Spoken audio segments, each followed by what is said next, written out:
Hey guys, it's Anthony from Rigoli Performance Center, and today we're featuring Razan's Evo 8, Engine combo is this running? a Nitto Engineering 2.2 litre alloy rod. And is there any specific reason why you choose Nitto? Is it personal preference or? Pretty much, it's our personal preference. We've used them for years, and I'd say they're probably one of the best. And so with the alloy rod, how often does the motor need to get taken apart? There's no real guideline to it. We do it about every 120 passes. Oh, nice. Yeah, so far this is the first set of rods we've used in it. Yep. And after next meeting, we'll be taking it apart. So right now we've only done about 115 passes. So what type of block and head package are you running? Is it a grout filled, and can you tell us a bit more about that? Yeah, so it's a factory cast Mitsubishi block that we've grout filled. Yep. 1/2 inch head studs, copper head gasket, firing setup. Okay, nice. And so how much power is this setup pushing at the moment? 1450 at the hubs.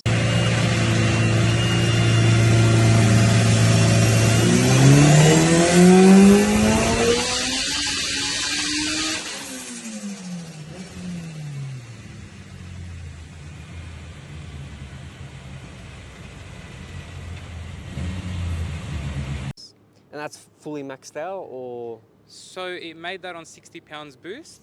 Yeah, The wow. last event we turned it up to 70, but we never got to do another run. Oh, wow.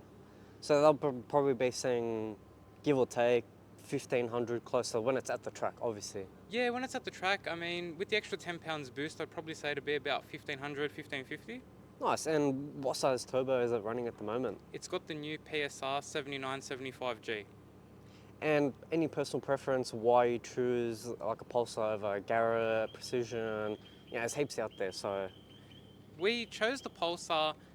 It was, at the time, we had a Borg Warner on the car. Yep. And we're looking around for a different option turbo, and the Pulsar they were just sort of starting to become popular, and we thought we'll give it a try because they're not a really expensive turbo. It was a $1,200 option at the time, I'm pretty sure. Oh, wow. Yeah, and we had really good luck with it on the last combo, and now when we went to the bigger motor combo, we just thought, oh, we'll stick with the Pulsar and just go to their bigger size in the Garrett series. And so when it's racing at Roll Racing, do you use gas to bring it on and for the run, or just to bring it on? It's sprayed through the whole way. So it's kind of just to keep the momentum going throughout the whole run, pretty much. The gas it ties in all the holes pretty much, man. It gives it the edge from the hit right to peak power. And is this running one of the bigger rear housings, like one of the biggest they've got, or is it? Yeah, it is. This is the biggest rear housing you can buy for the turbo. And what type of shot is it running through? 160 shot of gas. So let's talk more about the products the car's running. So can you give us a rundown on like the coil kit, mechanical fuel pump, and other parts, you know, supporting the motor? Yeah, so the coil kit's just an R35 GDR coil. Nothing fancy, it's off the shelf. It's off the shelf, man, buy and bolt. Well, because it's got the billet rocker cover, they bolt straight onto the rocker cover. Yeah, nice. There was no need for any other kit. And what type of mechanical fuel pump are you running? A MagnaFlow Outlaw 1000. Nice. Any issues with that so far, or? So this is a brand new fuel pump. Last meeting we had the MagnaFlow 525 on the car and we ran out of fuel. So this next meeting It's reassurance for safekeeping, pretty much. pretty much, man. And what type of fuel rail system do you have? Got a Hypertune inlet manifold, twin rail, with 2 rows of Deca 2400s. So it's 8 sets of injectors? 8 set of injector. Nice. And so with the intercooler, I know ATS is not that popular in Australia. So any reason as to why you run the ATS, or? The car came with it years ago and we never ran into a problem with it, especially at this power. It flows and cools unbelievable. Pretty much almost everything in the engine bay is off the shelf, nothing fancy, nothing custom, nothing at all.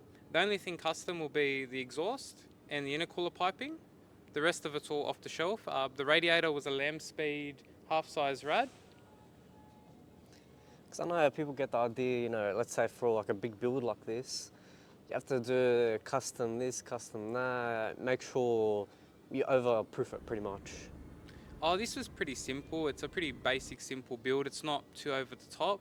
Like as you can see in the bay, most of the stuff is bought and off the shelf, like the exhaust manifold, inlet manifold. The only things really fabricated are the surge tank or the catch can. So obviously with a car like this, you know, you're making a lot of power. So How do you combat traction issues? Do you kind of have like an ECU setup where power gets dialed in? So we do the traction control through the ECU. We've got all 4 wheel speeds wired in. Yep. And yeah, my dad, he tunes here, Rob Rigoli. Yeah, nice. Yeah, so he's got a traction control strategy, and man, it works really well. Like, this car gets no spin at all. And what ECUs are running? Motec M150. So how straightable is the car? Because I know when you start to get like, big power, cars become ugly to drive on the street. So, how straightable on a scale of 1 to 10 would you say? And what have you done in particular to make it kind of more straightable? Man, I'd say the car's highly straightable, really. Like, I don't believe that there's anywhere you can't go in this. Yeah, nice. Like, say a factory Evo versus this one, you take this the same place as you take a factory one, man. Like, there's no, in terms of streetwise, the car retains all factory creature comforts. We've got aircon, we've got power steering. It's not overly loud. It drives really well, and drivability all comes down to the tune as well. And man, I think we've pretty much got it on point. Then the question I kind of want to know is, when you start to make big power like this, you have big power issues. So what issues have you guys encountered already? And then what do you do to kind of prevent issues like that from happening?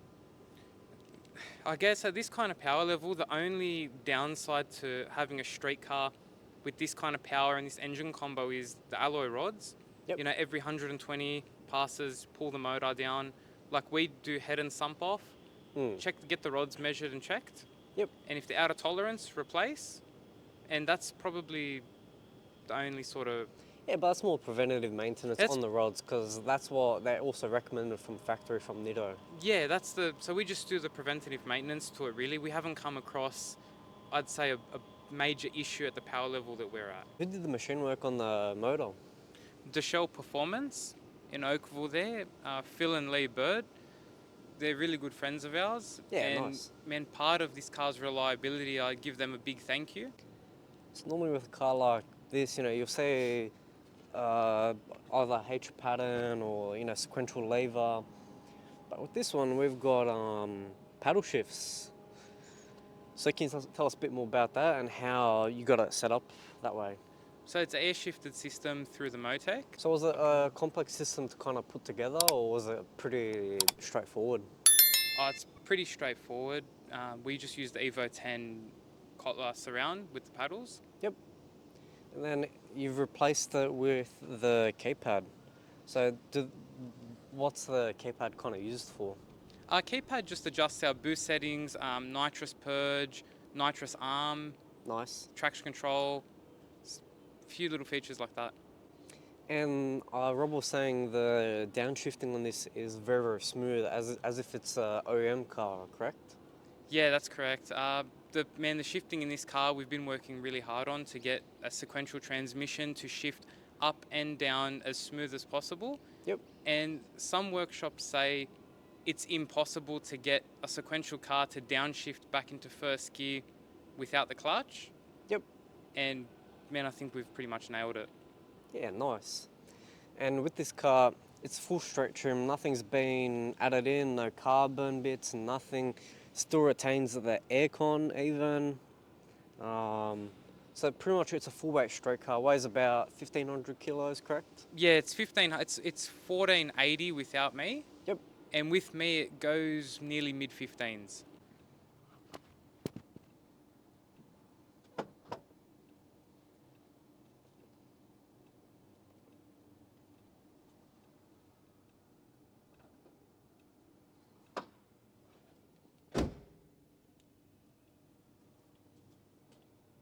Can you just tell us a bit more about the workshop and who you guys are? So we opened up the shop around a year ago now. It's probably coming up close to a year. Yeah, nice. And both you and Rob have very extensive experience with working with, some, hectic pro street cars and, street cars in general. So anything that's run a 6-second, 7-second pass, even 9s, 8s, normal street cars, all of that type of stuff, right? Yeah, so we've got knowledge in a bunch of different fields: circuit racing, drag racing, high performance street, We sort of cater for a bit of everything. Yeah, nice. So you guys pretty much do anything from engine building, wiring, even tuning now, right?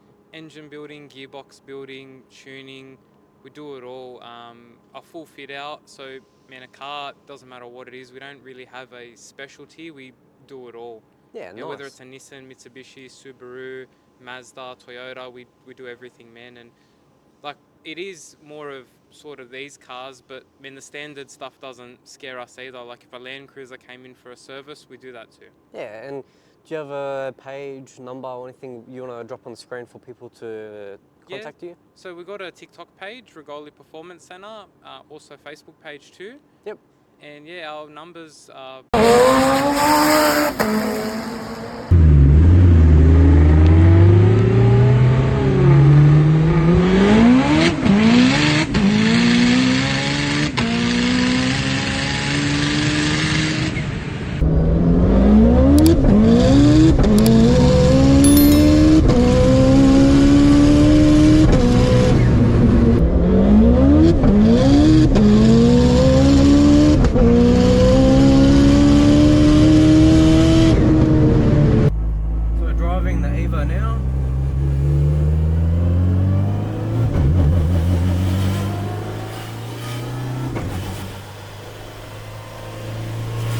First impressions, very, very smooth, very nice to drive. They weren't wrong with the downshifts. Downshifts are very, very smooth. They're not delayed, they're not, lagged out. It doesn't get clunky on the downshift. And it makes 1440, and at the track it's turned up, so give or take 1500 horsepower, depending on the situation. Man, you would not be able to tell. This is mad.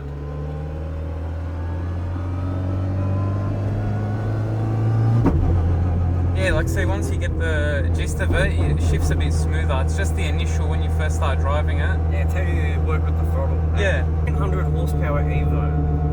Keep in mind, I don't drive a twin plate car. I don't drive a triple plate. I don't drive none of those. Never have, never. I only did it once, and that's for Richard's Evo. I'll throw that clip up here when I was racing that car. Driving this car, it is smooth. The downshifts, as Rob said, the downshifts on this are very smooth. This downshifts as if it is an OEM car. That is insane. That is mental. Nah, that's alright, bro. So, like, yeah, look, we're just on a slight incline there. Slight incline. Taking off, nice and easy, smooth, no dramas, nothing. That is crazy to me.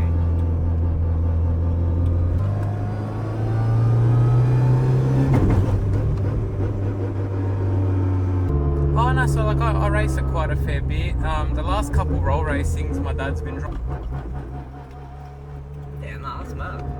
Like back when I had the small turbo on this car, I went 9.3 at 113 mile. So the clutch was slipping its brains out and I didn't get to finish the run, but it'd be interesting now to see what it runs.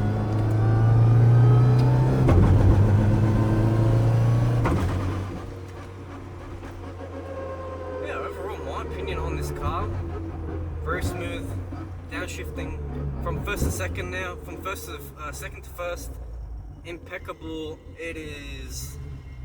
The motor's pretty torquey as well off boost, eh? Like it's... Yeah.